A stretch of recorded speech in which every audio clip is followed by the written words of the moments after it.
Hello and welcome to the New York Baseball Podcast. I'm Noah along with my co-host Ari. What's up, Noah? How are you today? Doing great, and I'm very excited about our special guest, Jim Callis, today. So Jim served as an executive editor for Baseball America and now is a senior editor for MLB.com for the MLB Pipeline. Welcome, Jim. How are you? Good, guys. How are you guys doing?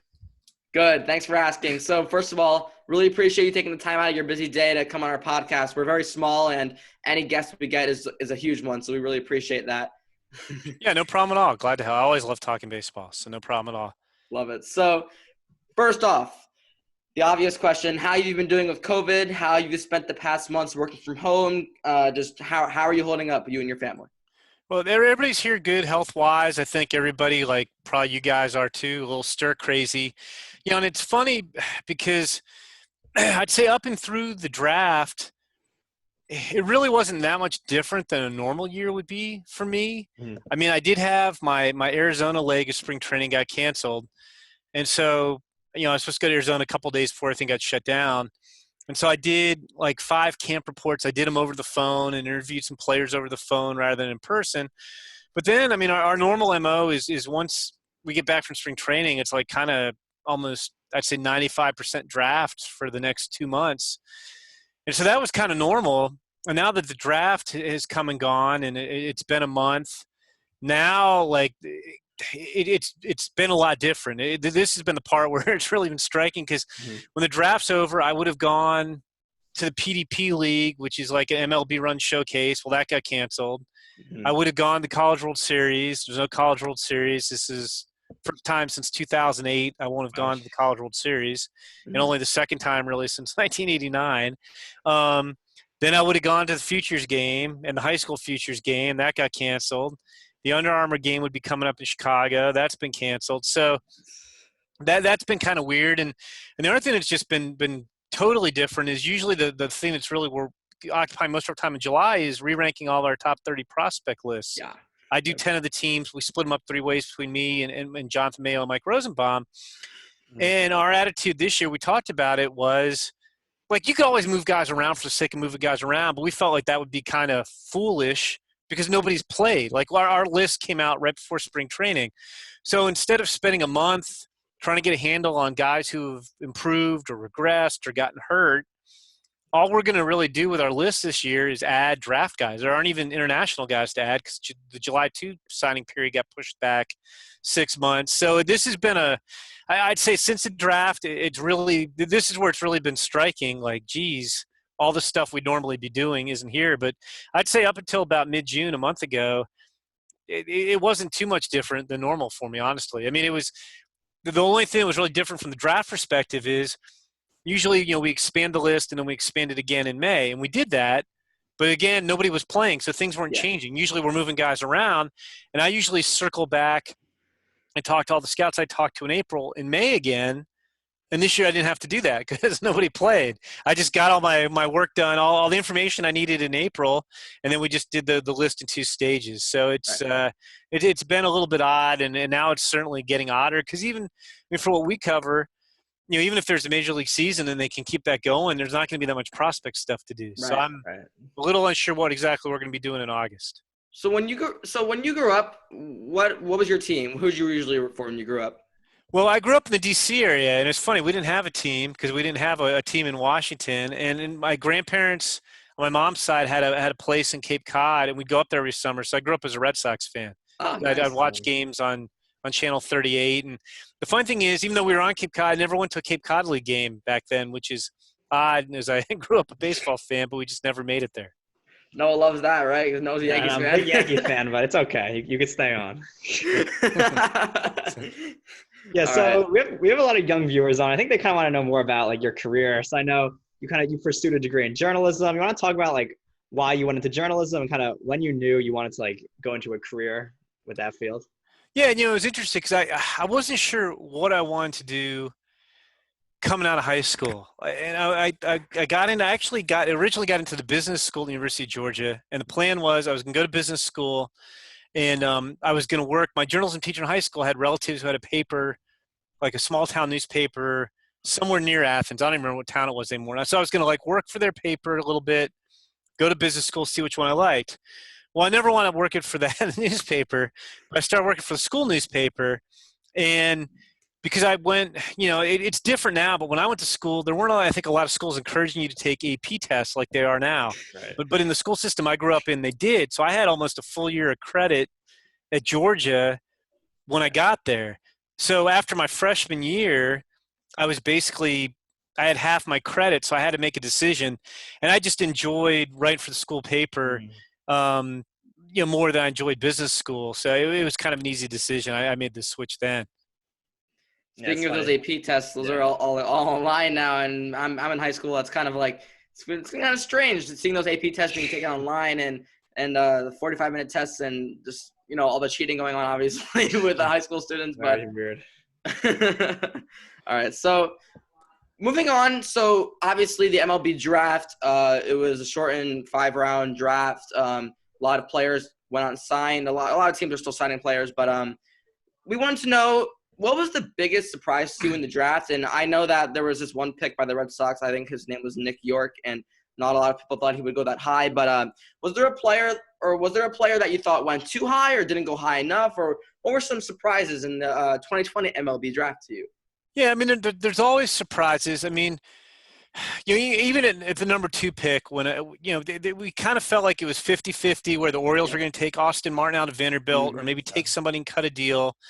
And they took Heston Kjerstad. So that was, we knew that was a possibility. We knew he was one of the guys they could cut a deal with.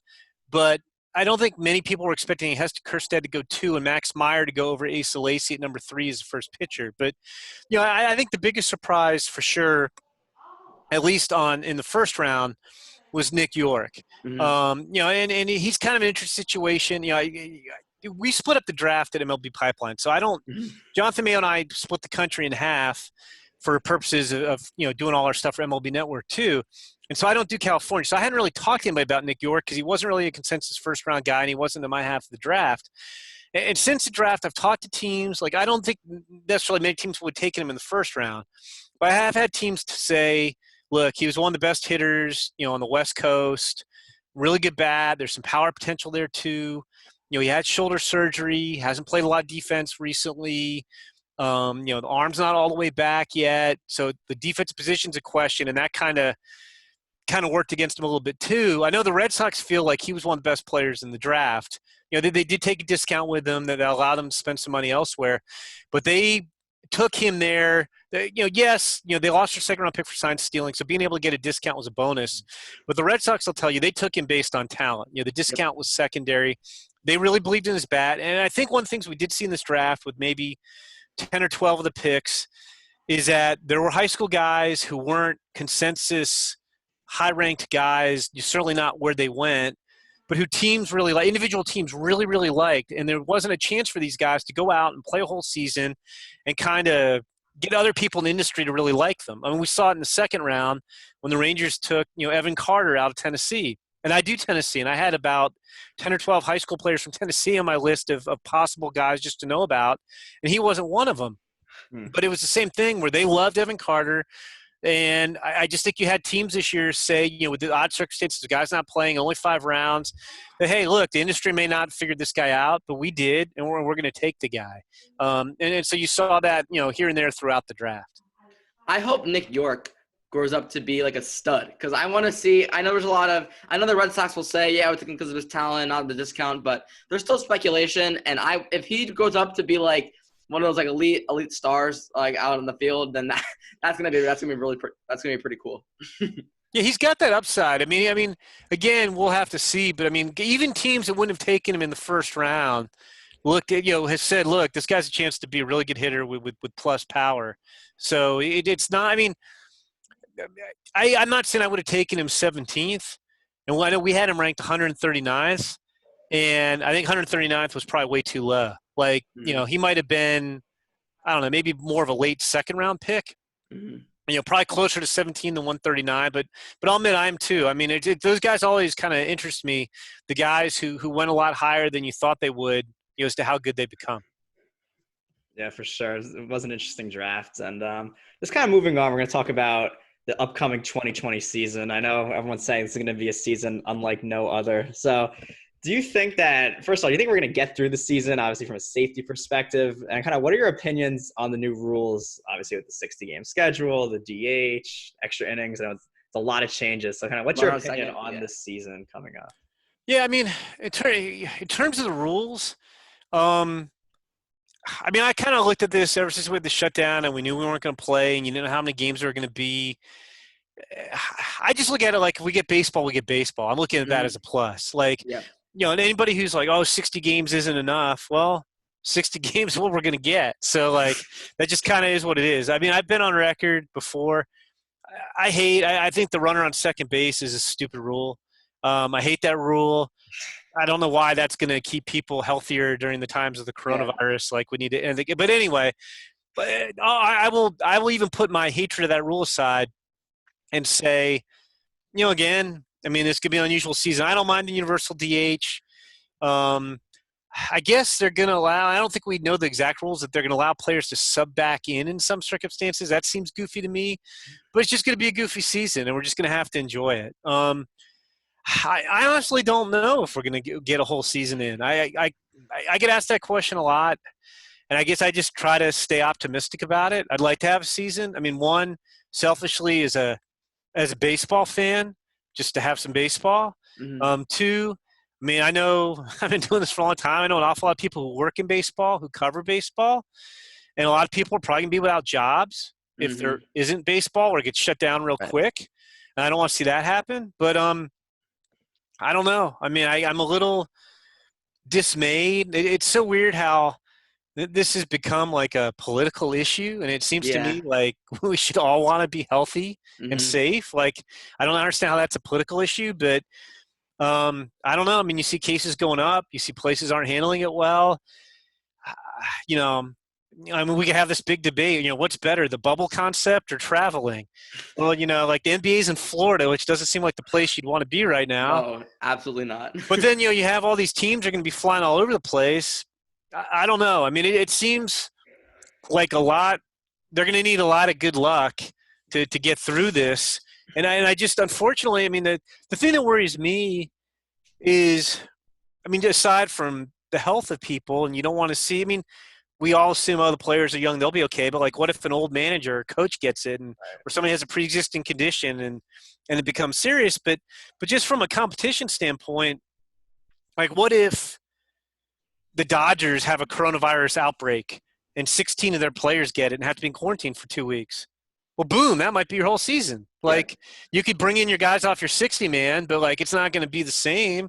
And so I worry that, like, what if we have 6 or 8 teams get, like, a number of players sick, then it's going to be totally random. So I don't know. I mean, I guess I would describe myself as 60 games without any problem seems like that's kind of a lot to ask for, but I'm trying to be optimistic about it. I mean, how about you guys? How realistic do you think it is? I mean, I appreciate the question. So honestly, with all these cases happening with, like, players, and I know it may seem like more than there actually are, because for some reason a lot of big name players are getting it, like Freddie Freeman or Rose Chapman. It's kind of like nobody expected that. I still think there'll be a season, because just the fact that we're that, like, if there's not going to be a season, they have to decide soon, because the season starts on July 23rd, and today's July 15th, and we're recording this. So I still think there's going to be at least a start. I'm just not sure how far it's going to get, but it's only, at the same time, it's only 60 games, so they only have to get through a certain amount of time. I just think, honestly, I just want, I know I'm going to sound selfish when I say this, but I just want to see baseball, and I just want to see them do it right. I don't want to see anybody be unhealthy. And like I use this as a reference. Like, I work at a summer camp as a counselor, and everything they're doing is in the protocols, wearing a mask, social distancing, everything, sanitizing. If baseball can do that under control, then I'm all for it. I seriously think, though, that we're this close to the season that it's going to happen. Yeah, I think the season's going to get started, but I agree with you, Jim, what you're saying, like the whole outbreak, like, or they're only testing the players every other day. So let's say they test a player like Sunday morning, they test the team, they're all good. Then at night, the player gets it. He doesn't even know. He goes Monday. And because the virus is so contagious, he could spread it to literally the whole team, or the managers, the coaches, all his teammates. And then Tuesday, they'd all test positive, I guess. So I am worried about an outbreak. And then let's say they play a game Monday, then the other team might get it. So right, I am worried about that for sure. Yeah. And I'm with you. I mean, I think they'll definitely start it. Mhm. I mean, like the good news is if they can play a whole season, then that means we're making progress. That means a lot of good things beyond baseball too. So we'll see. So this is the New York Baseball Podcast, and part of the reason that I brought that up is because I'm a huge Mets fan and Noah's a huge Yankees fan. So I wanted to know, based off an MLB senior pipeline writer, Jim Callis, I want to know what your opinion is of the 2020 Mets, the rotation, the lineup. Because in my opinion, I try to be as unbiased as possible on this podcast, but sometimes it's hard. But honestly, look at the Mets lineup. The Mets got a really good lineup. I know that the MLB Instagram account ranked the Mets lineup 6th in the whole league, and the Yankees were 4th. And I thought that was a little high, honestly. But the Mets lineup still is pretty good. I mean, they got Nimmo, McNeil, Alonso, Dom Smith, Cano, Conforto. And the pitching, obviously, Thor is out, but they still have a really good rotation, including DeGrom. So, Jim, I wanted to know what your prediction is for the Mets, even in a 60-game season. How do you think they'll do? I still think the Nationals are the best team in that division just because of the pitching.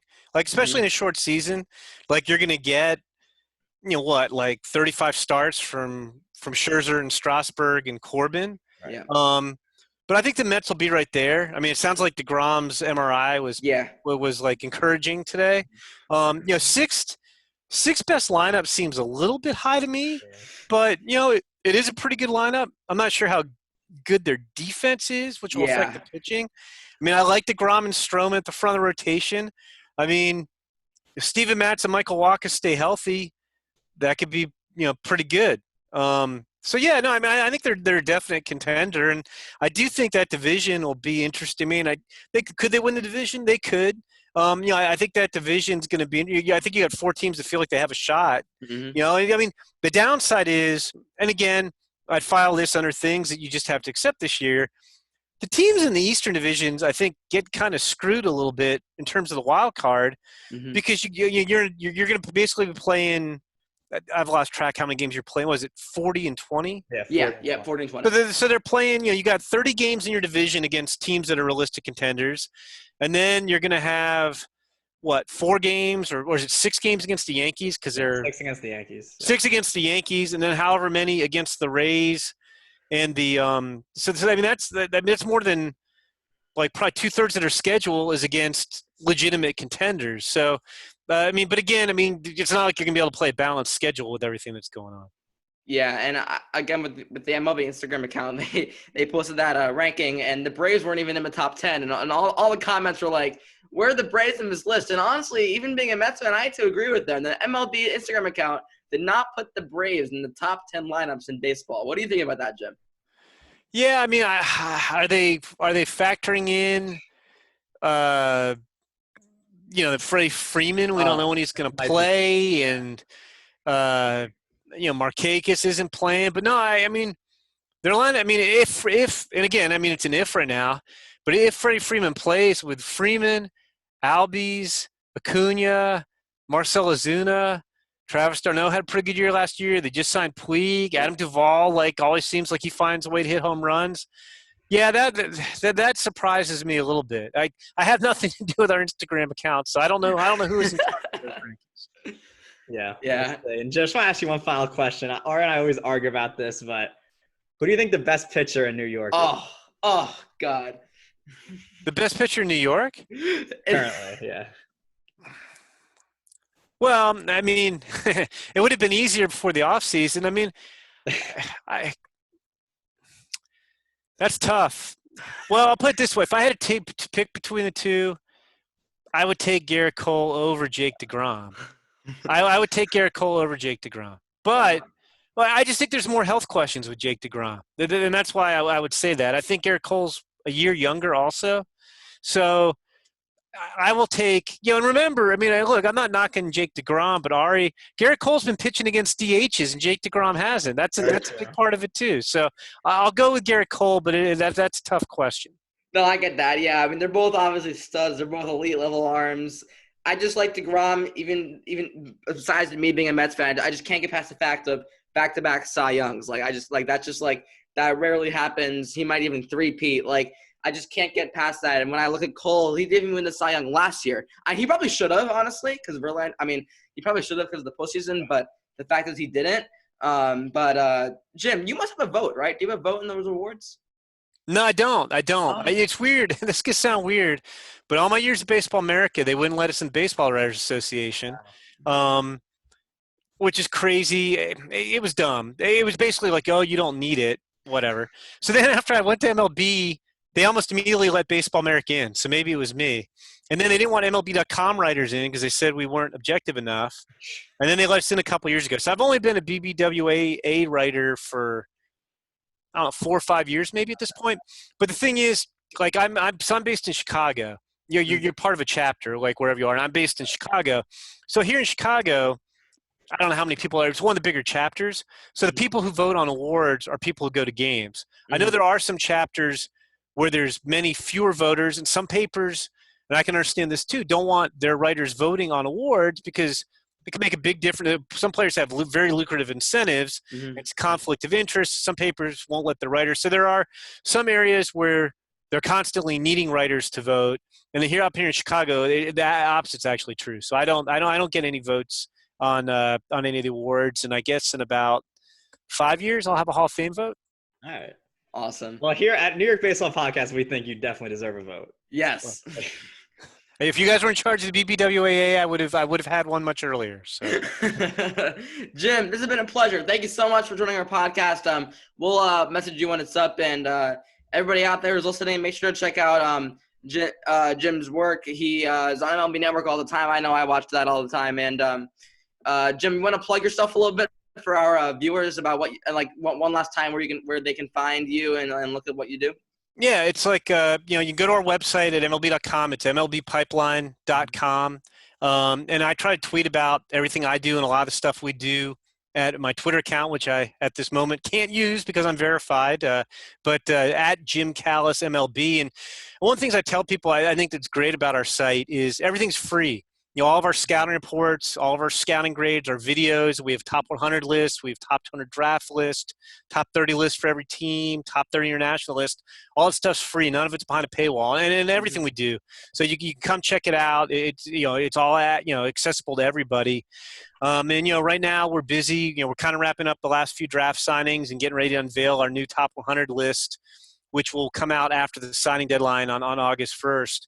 But, that's what we're working on now. And thanks for having me, guys. Stay safe, and we'll have to do this again sometime. Yep. Jim, thank you. Before you go, Jim, we have a few questions after we stop recording. But, yes, that was Jim Callis, everybody. Thank you so much for coming on, and we will see you next time.